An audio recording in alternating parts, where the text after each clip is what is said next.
I think the topic today is about four aspects that is ancillary or within the Hindu Marriage Act. Either they follow the decree, any decree under the act, or they are interim orders to be passed if any of the applicant is making. See, the act last time when I spoke itself, for the first session I told, the acts are always gender neutral. But many people think that maintenance is for wife, and any wife who is fighting with her husband and earning well, she can just get away from the house for no reason, for fall of fat. They will fight with the husbands and get away and then ask for a FT maintenance, FT alimonies, and live their own life, happiness, and without having any regard or responsibility towards married life. And all these accusations are against women in general. But my dear friends, we should understand it is not true. Actually, the right of maintenance is a maintenance which has been part of just giving them food, shelter, and clothing in Hindu Smritis and Veda period, because the women were considered to be secondary to the male progeny, and women were considered to be the secondary citizens of family. And it is well known that our basic principles of Hindu religion says that the wife or a woman has to be under the active protection of the father till marriage, and after marriage it is under the protection and care of the husband. And after, when they are old or when the husband passes away, then it becomes the son who has to take care of the woman. And so the agency of women as an individual, the agency of a woman as a property holder or as a person, she can decide her life and destiny, is not being given from the time immemorial. And so when the acts are being codified, especially when Hindu Marriage Act, Hindu Minority and Guardianship Act, and Hindu Succession Act, all these things have come, Adoptions and Maintenance Act, the four acts, when it has come into practice in 1955 and 56, then only it has been made very, very clear. Even prior in 1937 also, the right of Hindu women were decided about how they can hold the estate of dead, deceased husband, and all that has been slowly it was coming up. But only in 1955 and 1956, when these four laws have come, and they are they started being effective and started being practiced in Indian law, Indian country, continent. Only then the women were able to ascertain, only then women were able to say that they had all these rights. So right of maintenance is definitely, which has come only as a matter of to avoid vagrancy and avoid destitution. And slowly the law is, as we always know, and as we spoke in the last session also, it is very, very dynamic and ever changing. So the laws are keeping pace with the changing socio-economic conditions. And many times the laws will see a change when the political and social economic conditions change in each country. The laws also keep changing. So in our situation, the Supreme Court has given several judgments which has widened the ambit of Hindu Marriage Act and the right of maintenance, and rights of a woman, right of a woman with regard to custody and visitation of a child, and right of a woman with regard to the return of property which has been jointly given to husband and wife together, or it has been a Stridhana property, and all these things. So more than the statutory provisions, more than the act, more than the very provisions of the act, the judgments that has been passed and the court made laws are in our support for the women to get the benefits better. At the same time, what I'm stressing and I'm impressing upon audience is that this law is a gender neutral law. And so it is very, very clear. It is expressly, it states that either wife or husband can claim maintenance. Either the man or a husband can claim for a permanent alimony or a permanent maintenance whatsoever. So we will go one after the other. So what we have to understand and what we have to keep in mind is only one aspect, that is the law is gender neutral. Though women are in very secondary positions, or women are not having as much as rights that the men are enjoying in the family and in the society or in the religious tenets, which is given birth to, which is given raise to this law in practice, which is being practiced now. The act is gender neutral. So when we see the marginalized sections like children, transgenders, disabled people, and other women also at many circumstances, we have a right to get special laws. As per section 50 and article 15(3) of Constitution of India, when we are speaking of the Hindu Marriages Act, it is very clearly gender neutral, and it doesn't make any special provision for women that they are not put above the men when they are securing their rights, or the courts are going to hand out any favorable orders for women. So with this understanding, let us go to section 24. So the section 24, as the law, the provision says, there are very certain aspects which are very basic. So when section 24 will come into play, very clearly, in which provision, in which proceedings it will come into play, that is very clear in the section itself. It can be filed in any proceedings under Hindu Marriage Act. So that means any proceeding is any OP or any suit that has been filed for the remedies under section 9 to 14. So even if it is a restitution, even if it is a suit for declaring the marriage null and void, or asking for declaring the marriage a nullity because it's a voidable marriage, or if it's a divorce, or it's a judicial separation, or if it's a 13B or mutual consent divorce, then the section 24 is definitely available.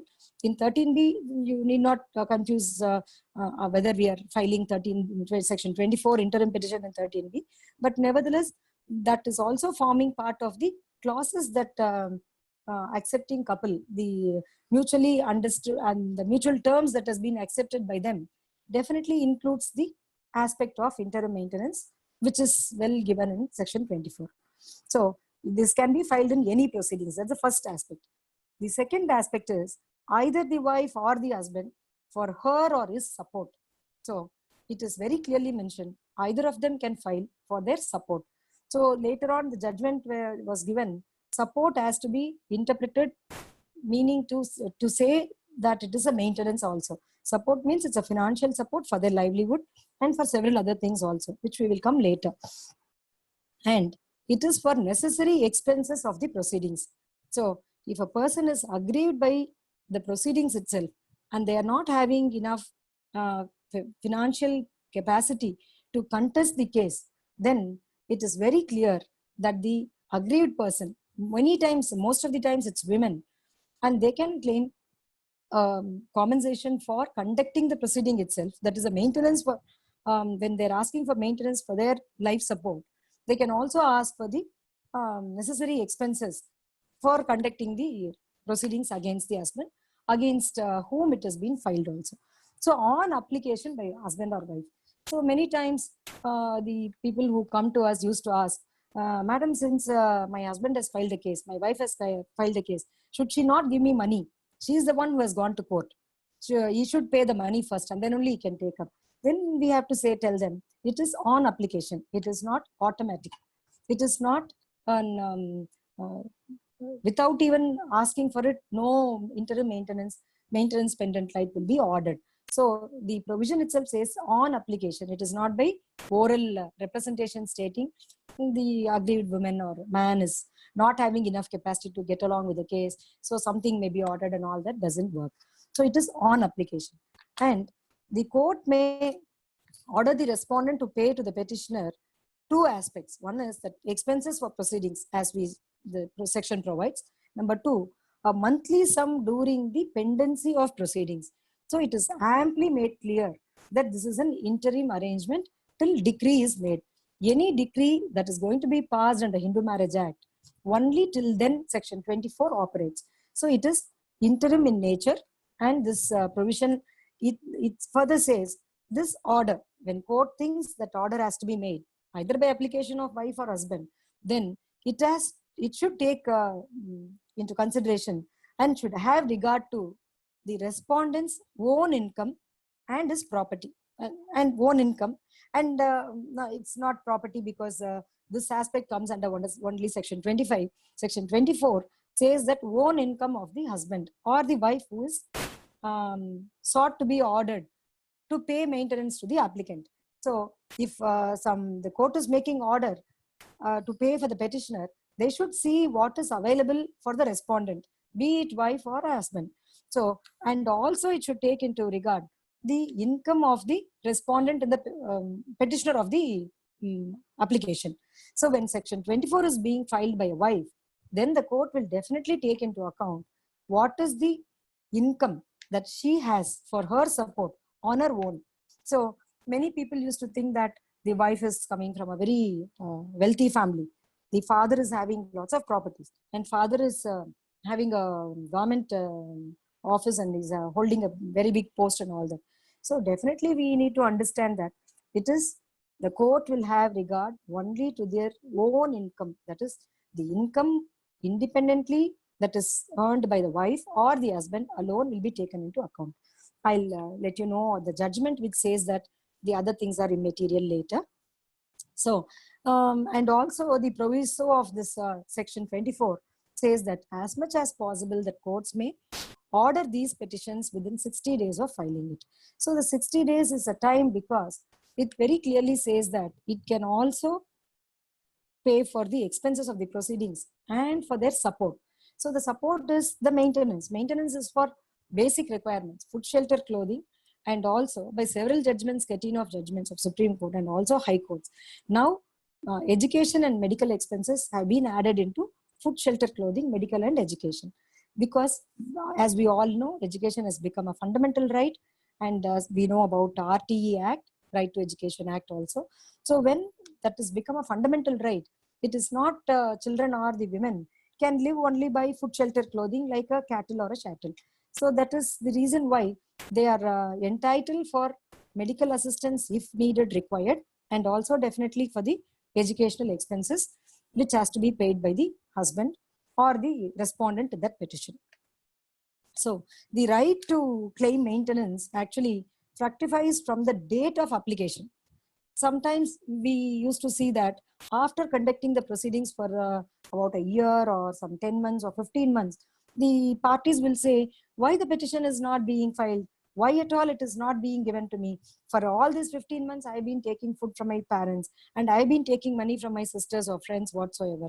So the court may not grant a right maintenance order, may not grant any maintenance until it is applied or the application is made to the court, because the statutorily the provision itself says very clearly on application. So the right of maintenance, the right of interim maintenance comes from the date of application, though it is a right which is there for every man or a wife who is in requirement against the spouse when already there is a proceedings filed by either husband or wife. Many people used to think that if wife is filing a petition for restitution of conjugal rights, and she should not ask for section 24. And the some of our colleagues also may ask, they are asking for living with me, and why should they ask for maintenance? Many times maintenance is seen as a punishment, or it is a revengeful act or a vengeful action by the applicant. It is not so, because we have to see the right to life in Constitution of under the Constitution of India. It is right to live with dignity. It is not about a woman without having shelter or without having 3 meal or 2 meal whatsoever, and without having access to education or medical facility. They can't live a life like a animals or a cattle or chattel. So the life is with dignity. So if it has to be with dignity, the maintenance is essential. So it is also can be seen as an essential and fundamental right of a woman who is seeking for maintenance. And in cases where it is very appropriate, that men also seek for maintenance. And I know certain orders have been even passed in family courts that wife is supposed to pay a maintenance for the husband. It depends upon the facts of the case, because in that case the husband has spent given entire salary for about 2 decades to the wife, and several of the properties have been purchased in the name of wife when he was abroad for the matter of convenience. And later when he came back here, they had a problem and he had to sell some of his property what was there in his name, and he had nothing in his hands except whatever he purchased in the name of his wife, and that those properties were giving fetching a lot of very handsome rental income. So in those cases, I know certain cases that the honorable family courts in Chennai also have passed orders in favor of men against the women to pay an interim maintenance, because the facts and situation of the case warranted the court to make an order on application of the husband in those cases. So that is what we have to understand. So the right to claim maintenance is there, but it fructifies from the date of filing is the aspect we have to see. So but the court has a right, and it is it can decide from when it has to be ordered. So whether it has to be ordered from the date of filing or date of filing of the first main case, either the reunion case or a divorce case or a suit for calling this marriage a null and void whatsoever. So Jasbir Kaur versus District Judge Dehradun in 1997, 7 SEC 7. So this judgment speaks about the court's discretion, how it depends upon the multiple circumstances that has to be kept in mind while passing this order, like the date of filing and from which date it has to be ordered, all these things. So you can make a note of it. Jasbir Kaur versus District Judge Dehradun, 1997, 7 SEC, page 7. So this judgment you can, Charumati has just put the citation in the chat box. Others can also see. Thank you, Charumati. So the another aspect, there is a few aspects which we have to definitely know about this. So many people used to ask whether the major daughter who is more than 18 years are entitled to get maintenance, and whether children can file maintenance under section 24. Because we all know the parties to a suit or a OP under Hindu Marriage Act are none other than the spouses themselves. So when the cause title says X versus Y, that is husband or wife against the other spouse, whether the children and in their name the petitions can be filed. Later on, several judgments have come that the wife can file section 24 even for the requirement of the children also. So without the people are asking them to go for another 125 CRPC, whether in the same court or in different court. If it is a family court, then we have a right, and the family courts have jurisdiction to entertain 125 CRPC petitions also. But if it is a sub court in wherever there is no family courts established, then the women has to go for 125 CRPC in a judicial magistrate court of the jurisdiction, and then she has to fight a case of OP in the sub court. So in those circumstances, whether wife can file on behalf of children also, it has been upheld that it is possible and she can ask for it also. So the major daughter is also entitled as per section 24(3) of Hindu Adoptions and Maintenance Act, though not in section 24, that she can claim. Unmarried major daughter. So when it is for the son, unmarried major son, then we have no answer saying that they can claim. So 2001 1 ICC 499 on Madhya Pradesh High Court judgment is there in this thing, in this regard. So you can go through. Even other judgments also have come into play. Whenever I come to that point, I will let you know. So the next biggest challenge and the biggest fight in the courts are the quantum of maintenance. So the right of the husband or wife is, there's no qualms, there is no ambiguity, and the regard has to be there for income of the applicant, also for income of the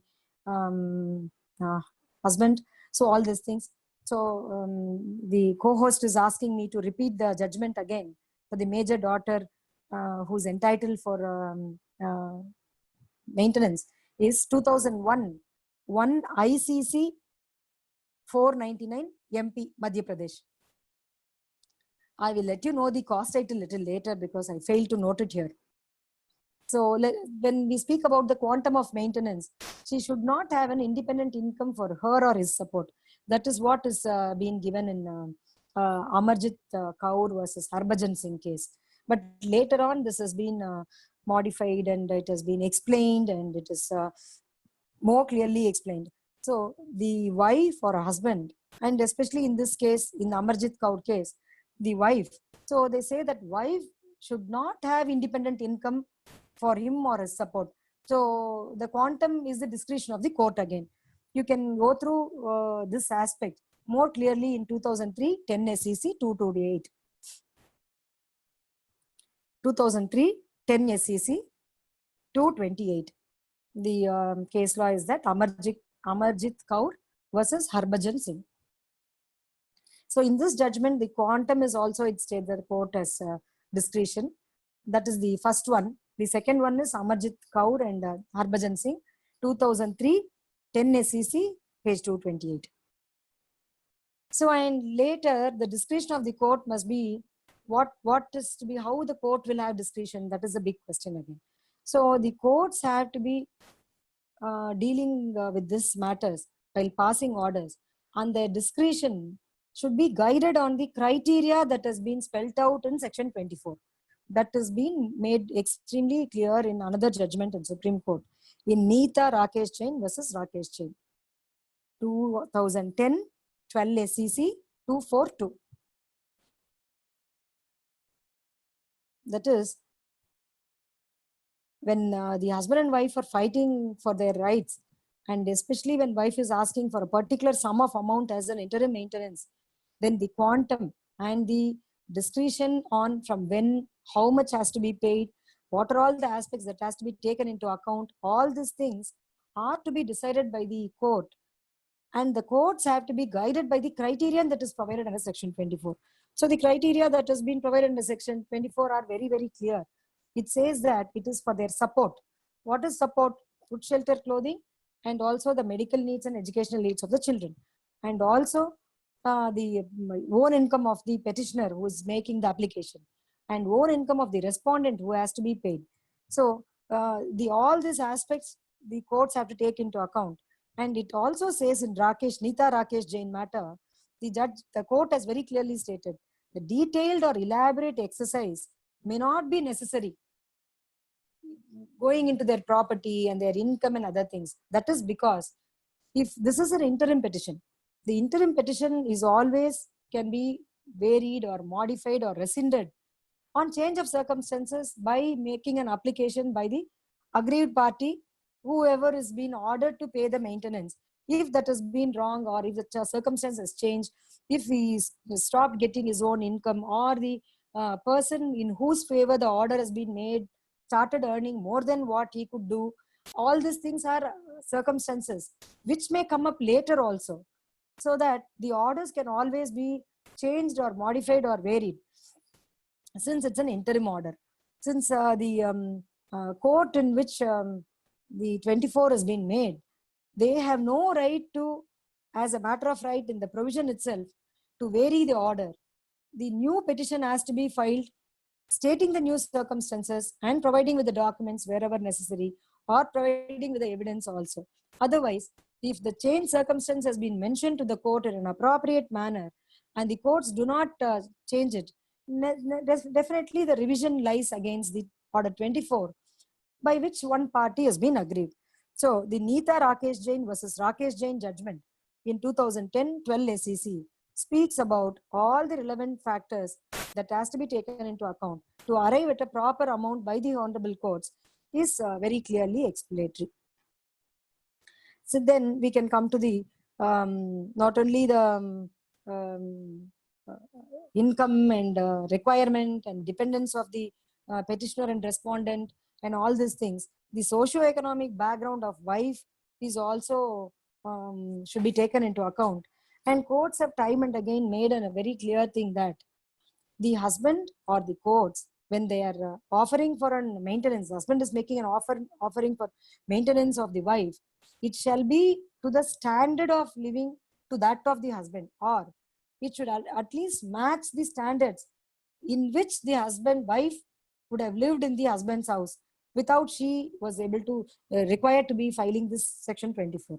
So the socio-economic background is an aspect where a person who is very, very rich cannot throw some paltry amount and allow the wife or the children, only wife also, to live in penury, to say that it is not possible for him to pay more. So it is not at least for luxurious life, it is for keeping the wife in the same standard as that of husband, or to the standard that she would have lived in the matrimonial home prior to the situation, or prior to the filing of this application, or when they did not have the difference of their opinion. So these are all the aspects which the courts have to keep in mind. And so when we are making the petitions, the pleadings have to be extremely clear to make what is our income and what is the respondent's income. Many times we see, I also have experienced, I've also experienced that clients very strongly come against saying that you kindly do not put my income. Why should you put my income at all? You can say that I am not working. You can say that I am jobless. All these things are always we used to hear from our clients, because they feel that the courts will only have sympathy for the women who are not earning. But it is not so.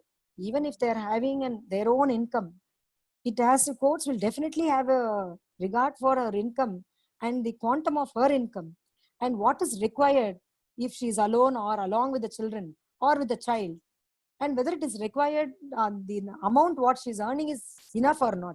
Even Supreme Court has many times have come very, very clearly that even a wife is an earning person, then this petition shall be allowed, because that may not be sufficient to meet out their essential and required expenses also. So for a matter which we have to deal under Section 24 of Hindu Marriage Act, we can make ourselves more clear with Manish Jain versus Akansha Jain, which is the most recent and very elaborate judgment, which has got all other judgment that has been taken into account, and catena of other judgments which has been passed earlier is also been cited there. So Manish Jain versus Akansha Jain is the very elaborate and kind of a judgment which we can definitely rely on for Section 24. So that fixes the criteria, that fixes the aspects to which the court should have regard, and that clearly mentions that what are all the aspects that courts have to see while making an order and all that. So 2017 15 SEC 801 is the citation for Manish Jain. So Manish Jain versus Akansha Jain is dealing with Section 24 of Hindu Marriage Act in a very clear and very neat manner. So I think with these judgments, because all others, certain other judgments, it will all be covered under Neeta Rakesh Jain judgment and also in Manish Jain, Akansha Jain. So we can go through and enrich our knowledge in this. So my friends, I think I'll have to move to the next aspect, that is permanent alimony and maintenance, Section 25. So Section 24 and 25 are both speaking about maintenance, but one is interim maintenance, other one is a permanent alimony and maintenance. So there are certain essential ingredients of the section which we have to go through. So the first point which we have to keep in mind is, at the time of passing any decree, Section 25 shall be ordered, or the order shall be made at the time of passing any decree. So it is very clear, or subsequent thereto. So it's very clear. The difference between 24 and 25 is simple. Like in any proceedings is the Section 24. At the time of decree is Section 25. There's no other difference whatsoever. So the other aspects we can, Section 25 is giving us better provision to make it a final or a lump sum order. So that we will see now. So again, this Section 25, which is a permanent alimony and maintenance, it says on application made to it. Made to it means made to court. So there are certain cases where the courts have made orders at the time of passing a divorce decree or a judicial separation decree or any other decree declaring a marriage as annulled without making an order, and that has been even handled by and in an appeal in CMAs in the High Court, where it is very clearly stated on application it has to be made, because the principle of giving hearing to the other party is not there. It is vanished if the court is making an order on its own without an application. See, if there is an application, definitely it is the principles of natural justice. The other party shall be given opportunity to make their submissions against making such order or permanent alimony under section 25. So the opportunity for the party in whose favor and against whom the order is made shall have a right to speak for themselves, and there will be a Audi altum partem. The basic principles of natural justice will be there. But otherwise, if the courts are making an order on its own, it will not hold good in law. It will not be sustained also. That is the reason why the provision itself, the section 25 itself says, on application made to the court. And again, we have to see this.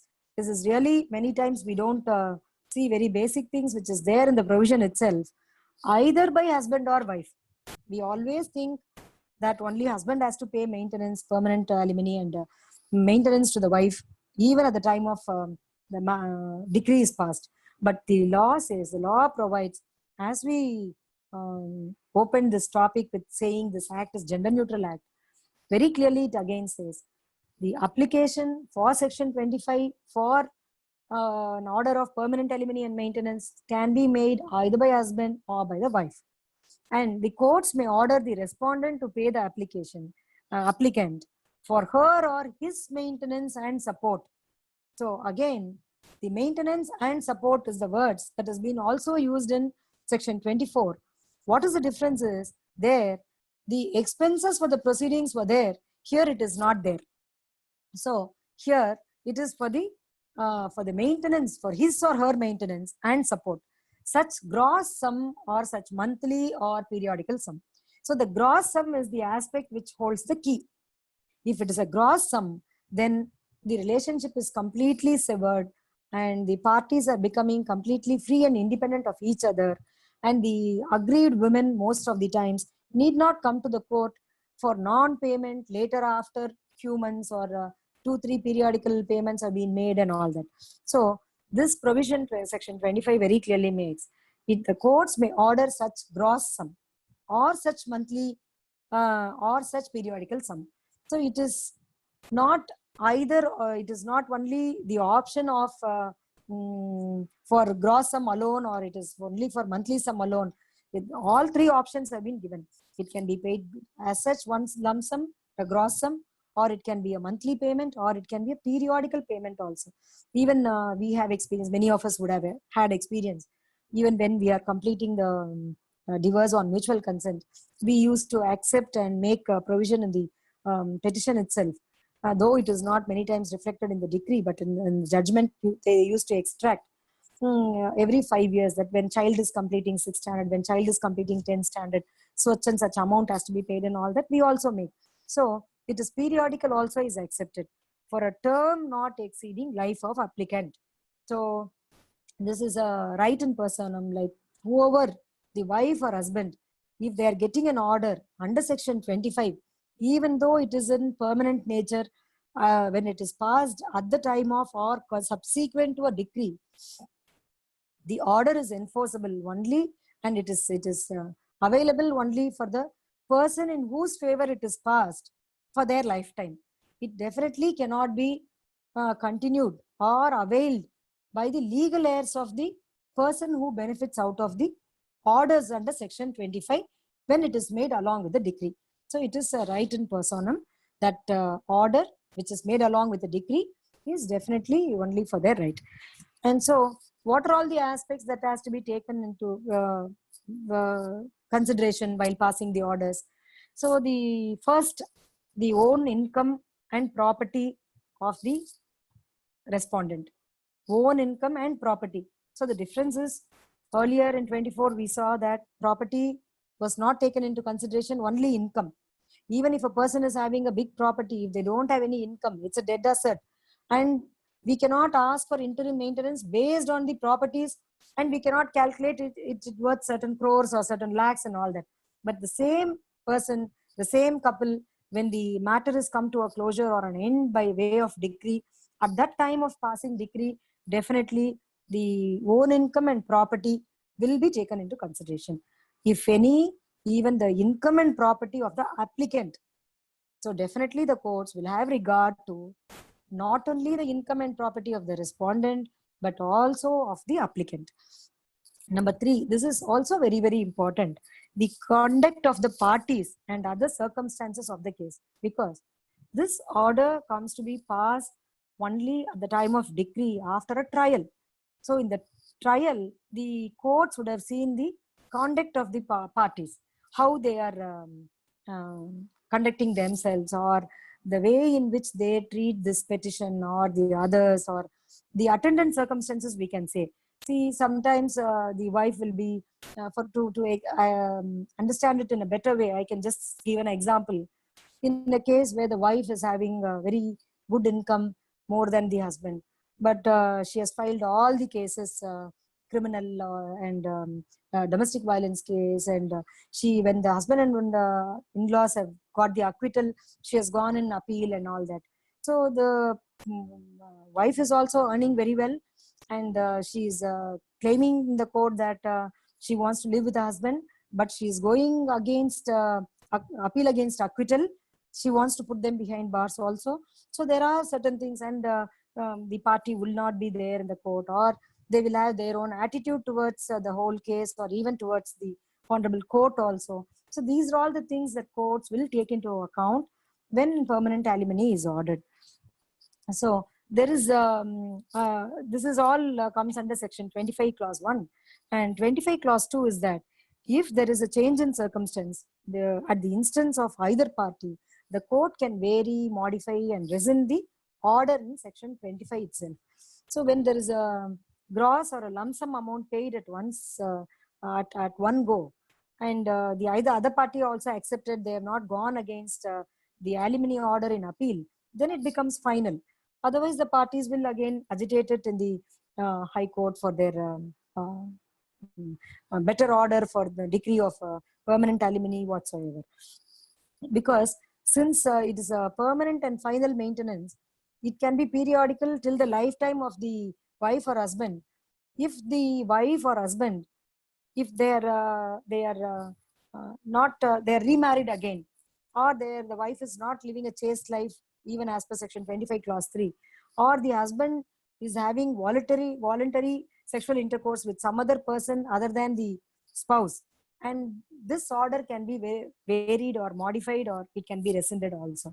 So section 25(2) and 25(3) gives ample power to the court to modify the order, even though it is stated to be a permanent alimony and maintenance.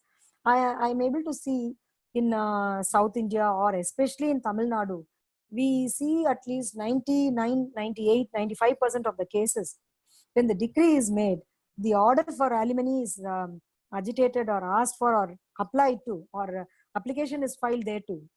Most of the time, the courts make an order as a lump sum payment. But I've seen in many cases, even these High Court judgments or in the Supreme Court judgments, in North India, that they are always make an order of permanent alimony and maintenance, which is monthly or periodical, because they are always watchful whether the ex-wife is living a life of chaste life, or whether she will have some other relationship and all these things. I think there's a difference between how our courts and the litigants here are thinking, and matters coming to a close. So most of the matters we see here, to our experience, I feel we are most of the time we are going for a gross sum or a lump sum, which is taken once, and then there is no continuation of the matter by getting an order which is monthly or periodical.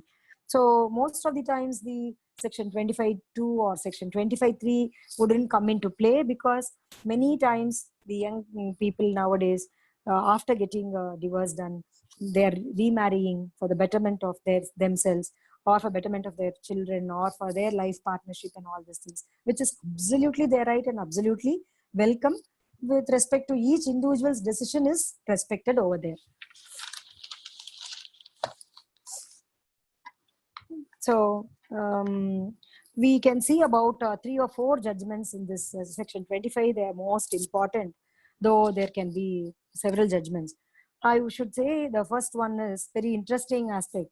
Whether a wife was getting an order of nullity or a null and void decree of marriage declared null and void, suit filed for declaring the marriage null and void is ordered, whether she's entitled for alimony.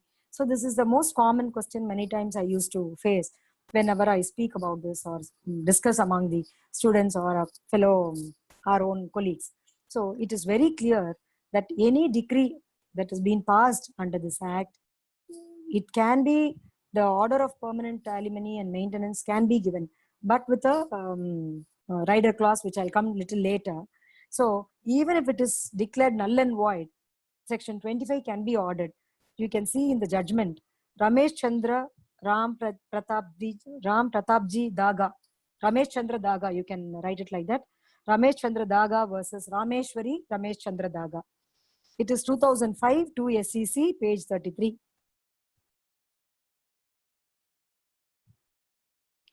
2005 2 SEC 33.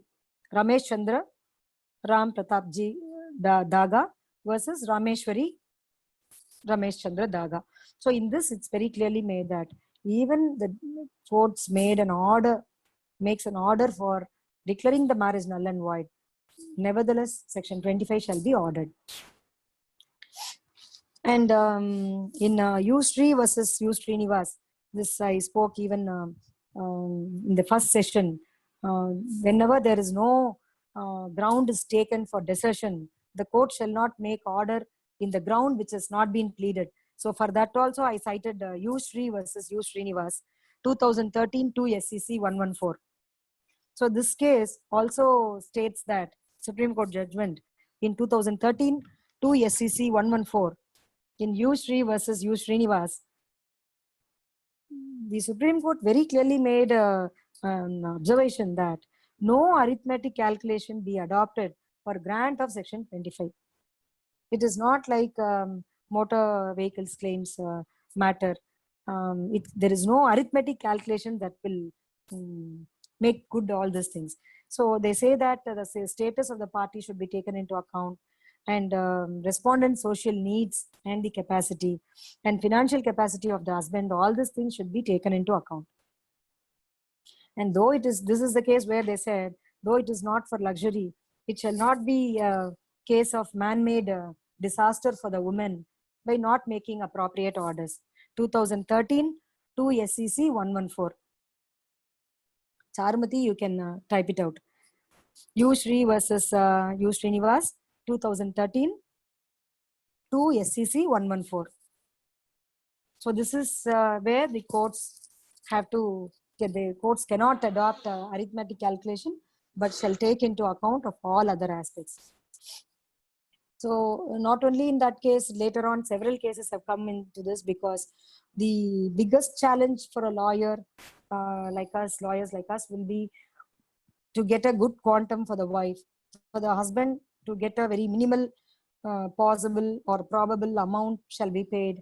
So there will always be an exaggeration from the applicant side who is claiming for it, always the kind of a suppression or asking for several other reasons why they cannot pay so much from the on the part of respondent. So the courts will take into all these aspects, and also the courts shall see the social strata and the status of the parties, and the concept of effective education. As I told you earlier, under section when we spoke about section 24, the courts shall take into account about the education also.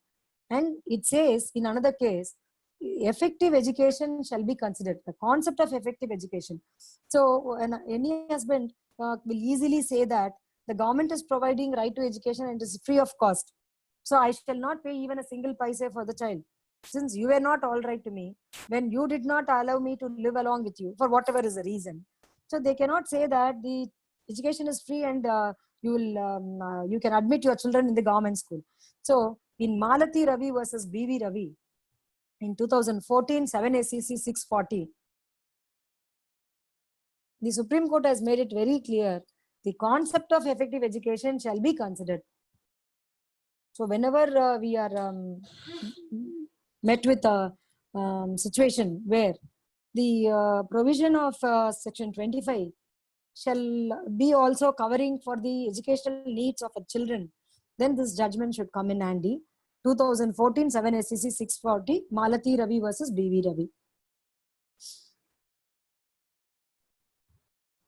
So there is one more aspect and another interesting situation where when there was an alimony and permanent alimony and maintenance was ordered, the husband passes away, the husband dies. And so whether the right of the wife who got the order for permanent alimony or continuous maintenance, because we saw that it can be monthly or it can be periodical also. So in one such case, the right of the wife under section 25 or the order, whether the order is extinguished or not is the question.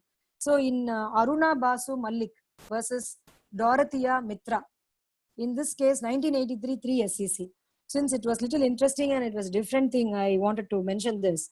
1983 3 SEC 522, Aruna Basu Malik versus Dorothea Mitra. In this case, the court very clearly held, Supreme Court has held that it is executable against the deceased husband's estate.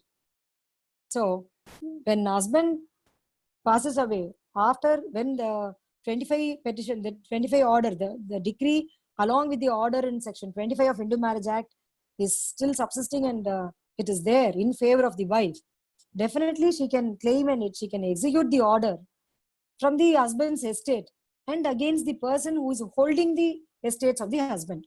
So this does not get extinguished by death of husband, but it is complete and it is extinguished with the death of the person in whose favor the order has been made.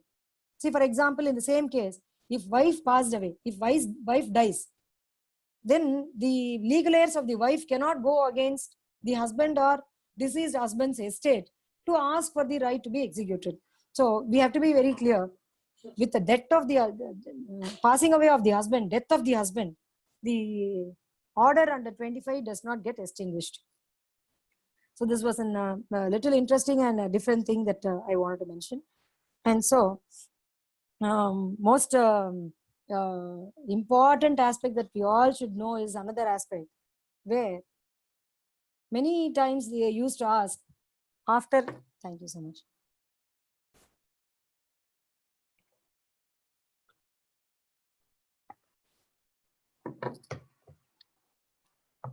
So since we have seen that at the time of decree or subsequent thereto, section 25 can be filed. So for example, if there is a decree that is passed or the decree is passed against the husband who filed the petition and it is not ordered, so the prayer of the husband is dismissed. For example, if he's asked for a divorce and divorce is not granted, or if the husband is asked for a, or a wife is asked for a decree of restitution of conjugal rights that has not been ordered, and in that case whether section 25 can be filed and can it be ordered. This is a most important aspect where any decree where the marital status was disrupted, only in such decrees the section 25 can be maintained. So if there is no divorce and marital status is not affected, marital status is not disrupted, then there cannot be section 25. This is very, very interesting aspect and we all should know. So dismissal of a petition of husband under section 9 to 14 in any decree, any dismissal of the petition, no alimony can be granted to the wife under section 25 because whatever is claimed for has not been granted. So there is no disruption of marital status. Marital status is not affected by any decree of the court. So it is not possible. So even when wife is asking for a restitution of conjugal rights, once it is ordered, when their husband and wife, for the purpose of the legal, the validity of marriage and the right of the wife to resume the matrimonial conjugal life has been ordered, even in that case, I'm afraid the section 25 shall not apply because there is no disruption of marital status at all. So this is also a very, very important judgment, which is in Chand Dhawan versus Jawaharlal Dhawan. So many times, if husband is filing a case, then the wife side or wife relatives think that whether he wins or loses, automatically they get a lump sum amount, which is not true.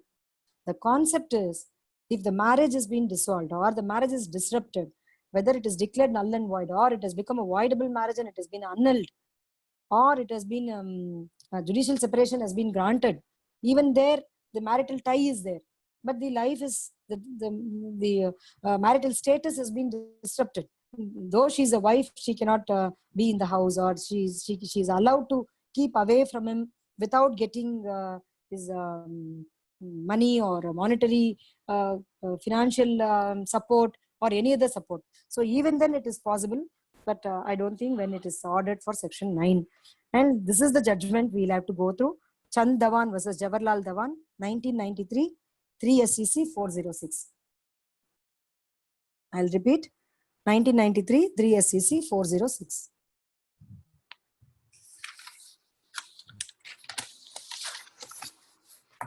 So again, we have seen the power to modify under section 25(2) has been very clearly made in recent judgment.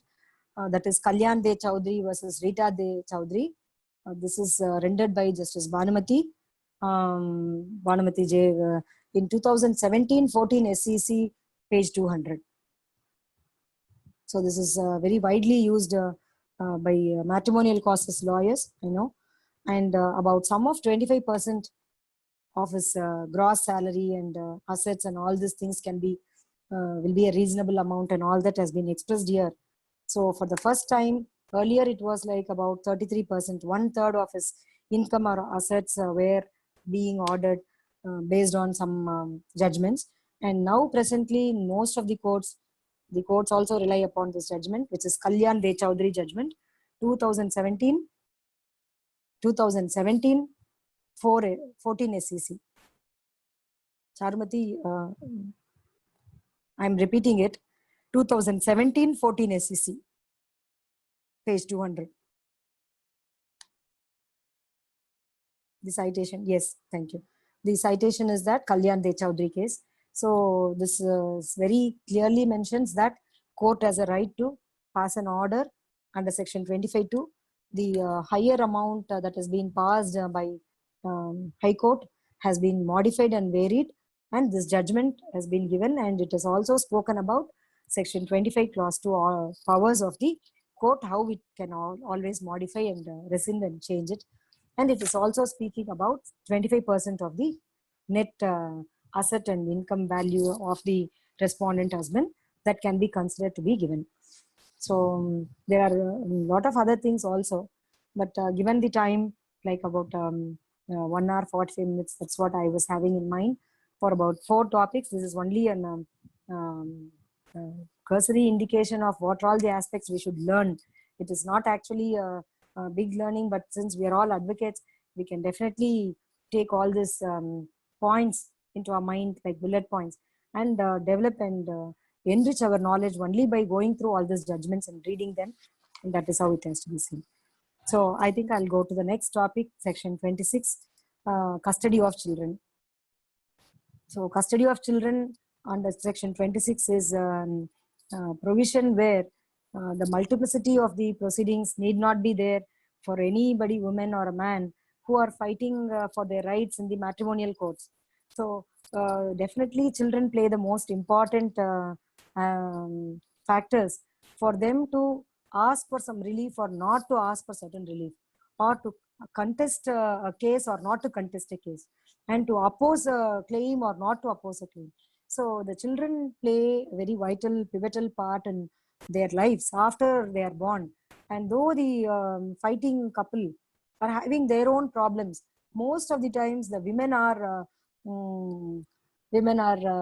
given the responsibility of going with the baggage, and the most of the times men are getting free from their matrimonial life, even getting freedom from the care of children and protection of children, and day-to-day caring of children in their mundane activities of taking care of their education, day-to-day activities, upkeep of health and good behavior, disciplining them, and all these things. So the women cannot be, most of the times the women cannot be, or men cannot be asked to rush to other court for their remedies. So very thoughtfully the Hindu Marriages Act is having the provision of custody of children under section 26, which is also an interim in nature. So let us go to the main criteria of section 26, how and when, what are all the aspects that has to be considered while getting the order or applying for it. So the first one is this section 26 can be filed under any proceeding under Hindu Marriage Act, just like section 24. And it can be changed and modified from time to time, or the application can be made from time to time. It is not once you have made an application under section 26 and you cannot make it again at all. So there is no finality of any order passed under section 26 of Hindu Marriage Act at all. So the interim orders make such, and also they can make, it is very enabling section for the courts. It says the courts may pass such interim orders or make such provisions in the decree. So this is putting together of the provisions or the entitlements in section 24 and 25 kind of. 24 is only interim, 25 is only permanent at the time of decree. But section 26, when it comes to the children and their education, their visitation, their rights and custody and all these things, the courts can make order, either interim order or at the time of making decree also. So this has to be made with three aspects. So section 26 can make orders with three aspects with regard to children. One is with regard to the custody. Second one is with regard to the maintenance of children. Third one is education of minor children. So it has to be passed consistently with the interest wishes whenever possible. So the court is now allowed to see what the interest of the children also is being expressed, or it is required to be given in their best interest of their children. So they can also alter the decree upon application by petition for the purpose, and it can be made from time to time, and the courts may revoke, suspend, vary such orders and provisions previously made in the orders or in the decree also. So, and this is most enabling section for with regard to children for the courts, especially they can do until they make final decree. So till the decree is passed, even in the decree they can make some arrangements, or till then they can make. So when we go through some judgments, in fact last session we have seen many cases about custody of the children. Interim custody and visitation are also part of the custody judgments also.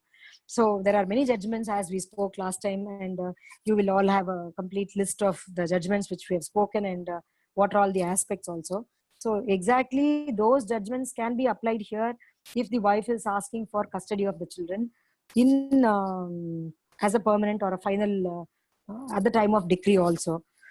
So it says that while the best interest of the children is of paramount consideration, the courts can make both the orders, as I said. And in one judgment in Padmaja Sharma versus Ratanlal Sharma, it says that the order under section 26 is never final. So we hear this several times. We know how these orders are not final, we know, but there is a judgment which speaks about it. And also very interestingly, I've seen one and only judgment in this regard, that if mother is a working woman, mother is having independent income, this judgment in Padmaja Sharma says the mother and father shall proportionately share the expenses, and maintenance shall also be shared. So the proportionate sharing of maintenance of children has been spelled out only in this judgment, which is Padmaja Sharma versus Ratanlal Sharma in 2004 SEC, page 266. I repeat, 2004 SEC, page 266. It says two aspects. One is that the orders under section 26 is never final, and it says that the father and mother shall proportionately share the maintenance towards the children if mother is also having independent income of her own. This is judgment in Padmaja Sharma versus Ratanlal Sharma.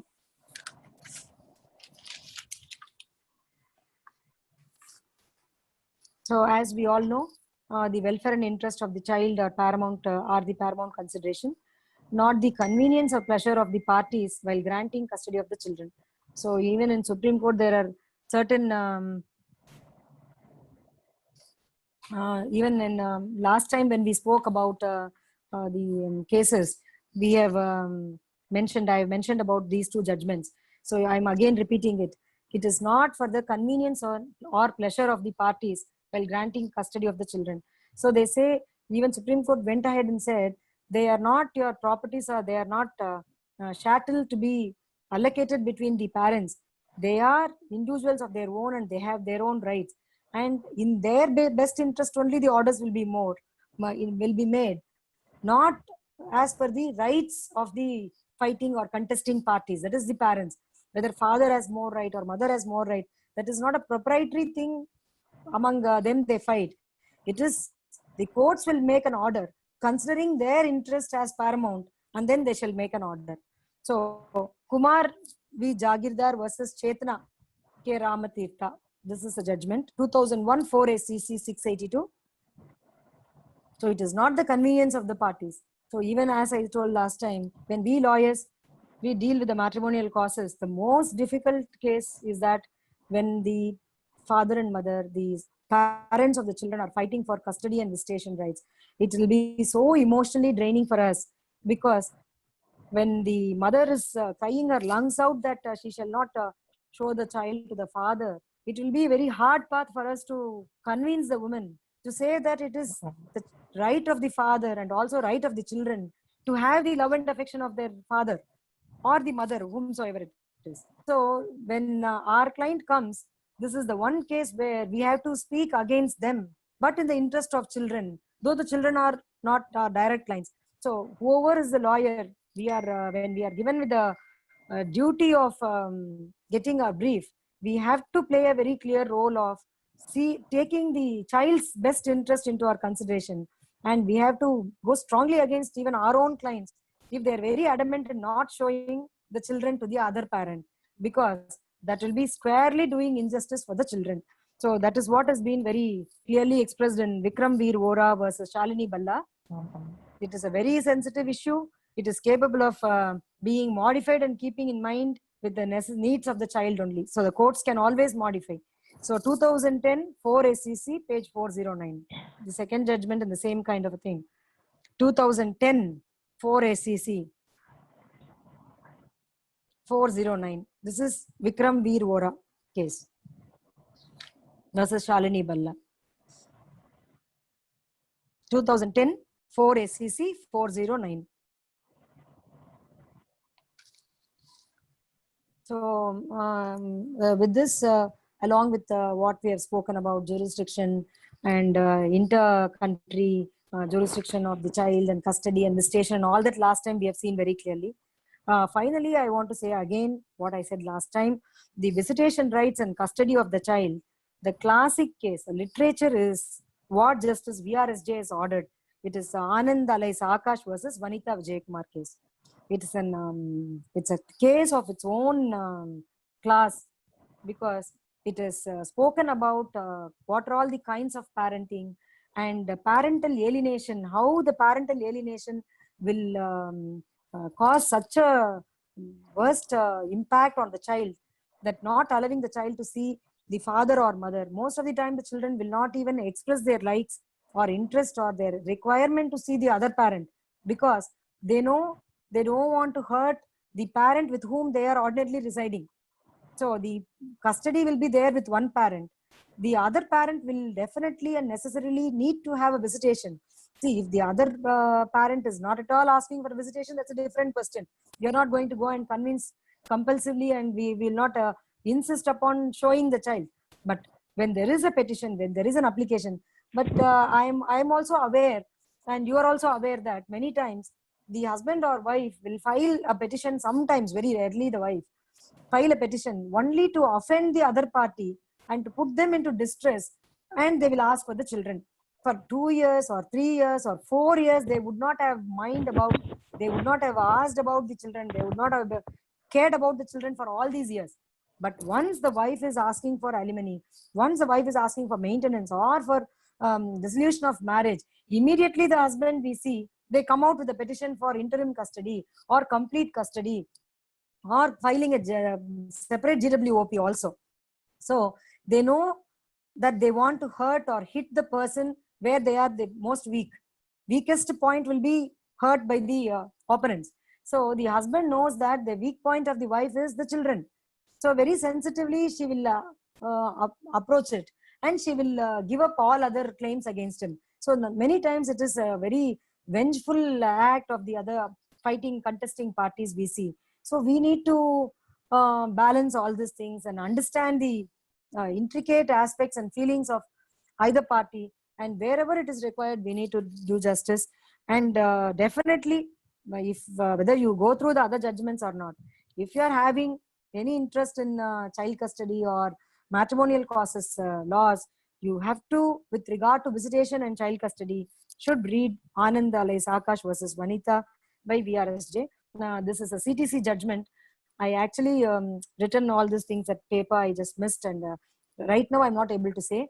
But by this evening, I'll be posting all these judgments. Unlike last time, I couldn't do. So this time I will definitely do. But the cause title is this: Anand alias Akash versus Vanitha Vijaykumar by Justice VRSJ. If you just Google it, you will be getting it. Anyway, I'll also be giving you this copy. Then I think I should go for the last topic: disposal of property, which is under section 27 of Hindu Marriages Act. The disposal of property is the section actually, but many times we ourselves have call it as return of property section. So it is return of property when we are asking in the court of law under section 27 of Hindu Marriage Act. Then again we have to understand, many times we miss, even I have missed it a few times, like we have filed it as an interim application. We insist the court that it has to be passed, and there are hundreds of orders under section 27 and 151 CPC.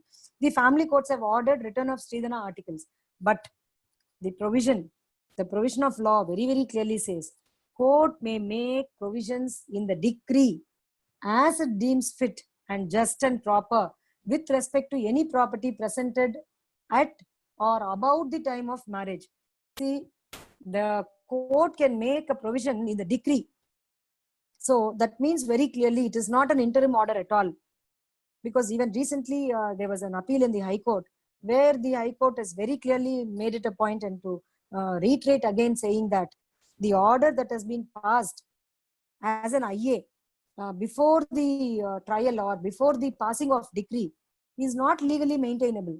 So I will come to the judgments and other things later on.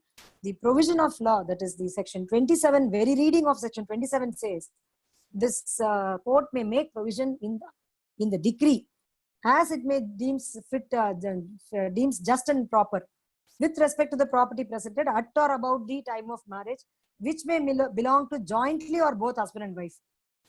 Which may belong jointly to the both husband and wife. So this is what the section speaks of, because the act, when it is codified and it has come into force in 1956, then when the gifts were made to the girl or the boy, they have made the gifts commonly both to the husband and wife to set up their own house or for their benefit or for their betterment.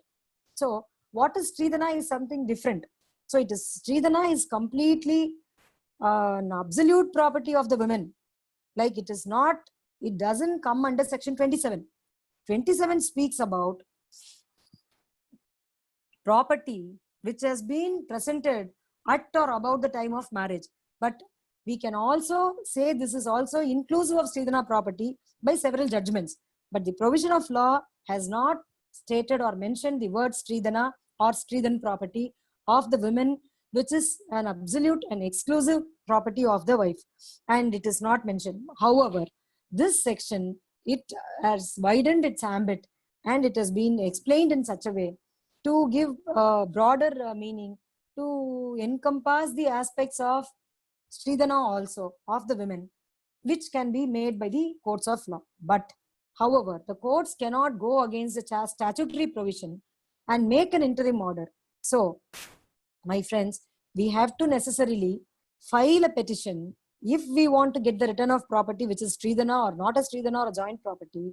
Definitely, even under section 19 clause 8 of Domestic Violence Act, read with, if it is a family court, section 10 clause 3, where it is an inherent powers to the court to make its own rules, and section 151 CPC, where the courts are ruled by civil procedure code, they have inherent powers to get back our property, which is Stridhana or joint property, whatsoever we claim it as ours.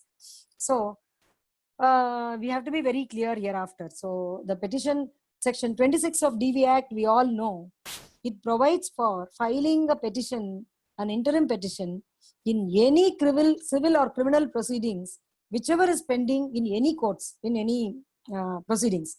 So it need not be under Hindu Marriage Act, or it could have been some other proceedings also. Even it can be a maintenance also under 125 CRPC.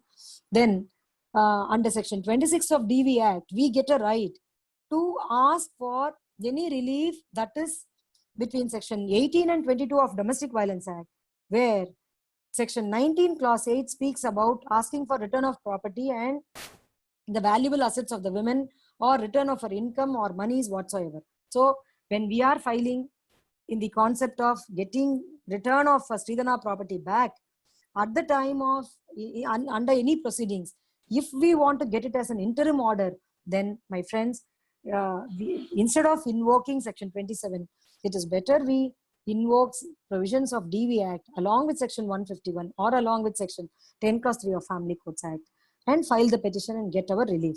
Because the statutory provision says the court may make provision in the decree. So when other party goes to High Court, we may not succeed because there is no provision for the courts to order an interim, make an interim order under section 27 as per provision itself. So there is a, then we go for Stridhana. So when it is a Stridhana property, when we can ask for it, the very elaborate discussion over there in Pratibha Rani versus Suraj Kumar.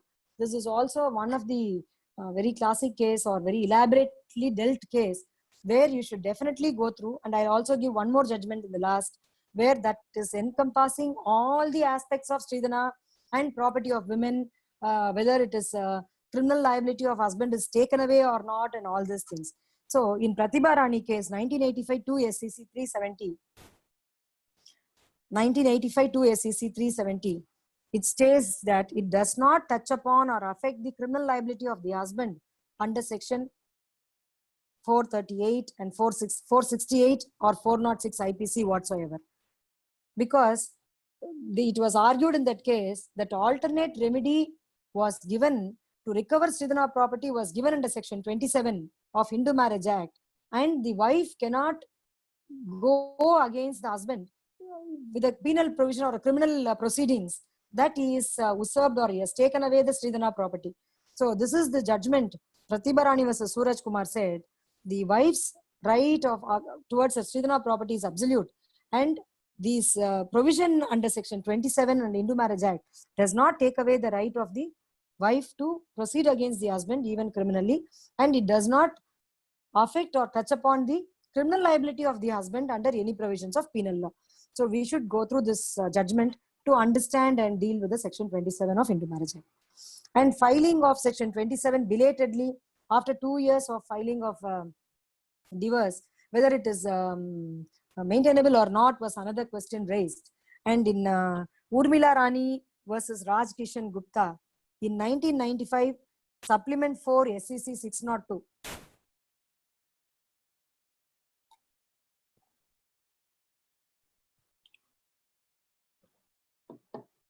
Excuse me. In 1995, supplement 4 SCC 602 in Urmila Rani versus Raj Kishan. Here Supreme Court very clearly said, even a case or a petition filed belatedly under section 27 is very much maintainable, because she is a property that has been jointly enjoyed, should be under the possession of the husband then. And there are other judgments which is very excellently explain the concept and Stridhana property. And it says very clearly, wife is the absolute owner of Sridhana property. And it is, what is Sridhana property means, it is in or about the time of marriage means. It is also explained, and it is the ambit has been widened by the Balakrishna Ramachandra Kadam versus Sangeeta Balakrishna Kadam, the judgment. I think it is Justice by Justice K.S. Anand, 1997, 7 SEC, page 500. This explains the whole thing very clearly. And it says, it is proved that presentation of such property is established by evidence. An order under section 27 has to form part of decree. So if the wife is explained or proved in the evidence that there has been some property that has been presented, definitely the component of section 27 should be there in the decree. That is what this judgment says, Balakrishna Kadam judgment. So it has to form part of decree, which is to be passed in the matrimonial proceedings. So it actually gives a onus or a burden to the courts which are granting decree under the Hindu Marriage Act to make an order or it has to make a provision for return or getting or whatsoever of the property that has been proved to be presented to the wife at the time of or later of the marriage.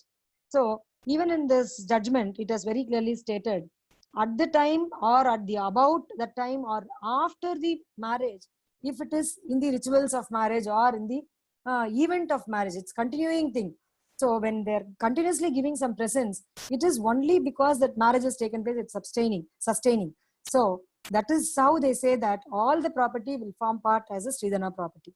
And most important and the classic judgment, which you should all read, like how I said, Anand versus Vanita Vijaykumar. This aspect of Sridhana property is very, very important, and it is very enlightening. We have I have used this provision, and there is a lot of enlightenment after reading this judgment. That is Krishna Bhattacharjee versus Sarathi Chaudhary and another. Many times, my friends, we all see that wife will be asking for the jewels and silverware and puja articles and all the household articles when the proceedings are going on or at the end of proceedings. But the husband will be holding the possession. They will not give, they will delay it, drag it, and to cause the wife some kind of detrimental thing, or she has to be dragged and then made to come for a wrongful submission, and all that will be there. Then finally they will be giving it. At the time of giving wife's property and jewels, many times we see, and we also get it from the wife, that the property or jewels gifted by the husband has to be returned back by the wife. Many people used to ask this as a matter of right, but it is not, cannot be given as a matter of right. If the wife says that, okay, when I am getting this alimony, when I am getting this lump sum amount, I don't mind giving back my husband's jewelry. Okay, let him take it. I don't want to wear it. This is my feeling of very bad experiences of marriage, or this is an article or a jewel which reminds me of a failed marriage and all that. Then there is no problem. The wife will not hesitate to give back. But it cannot be compelled from a wife to give back the jewelry that has been gifted by husband, because the Sridhana is also means that the gift or jewels, property that has been gifted by the husband or relatives at the time of marriage to the wife. So Sridhana doesn't mean that the property, movable or immovable assets that has been given by the father to the daughter or the parents of the girl to her at the time of getting married. But Sridhana is also the property and assets and valuables that has been gifted by the husband also. But nevertheless, husband has a right to use those jewelry or whatever property at the times of distress. He can pledge it, pawn it, and use it for a loan. But he has a duty that he owes towards his wife to return back the jewelry or to replace it by actual value of it. So this Krishna Bhattacharjee versus Sarathi Chaudhary is 2016 2 SEC 705. So if we are want to make ourselves clear about what is Sridhana, we should definitely go through this judgment. And also one more judgment, Rashmi Kumar versus Mahesh Kumar Bada, that is 1997 2 SEC 397. See, when you read Krishna Bhattacharya, that will have all these judgments, whatever I mentioned under section 27 just now. And so that alone will be enough. So I just want to read only one aspect which will enlighten us with regard to the Sridhana. It is in page 721 in Krishna Bhattacharya judgment. It says that whether,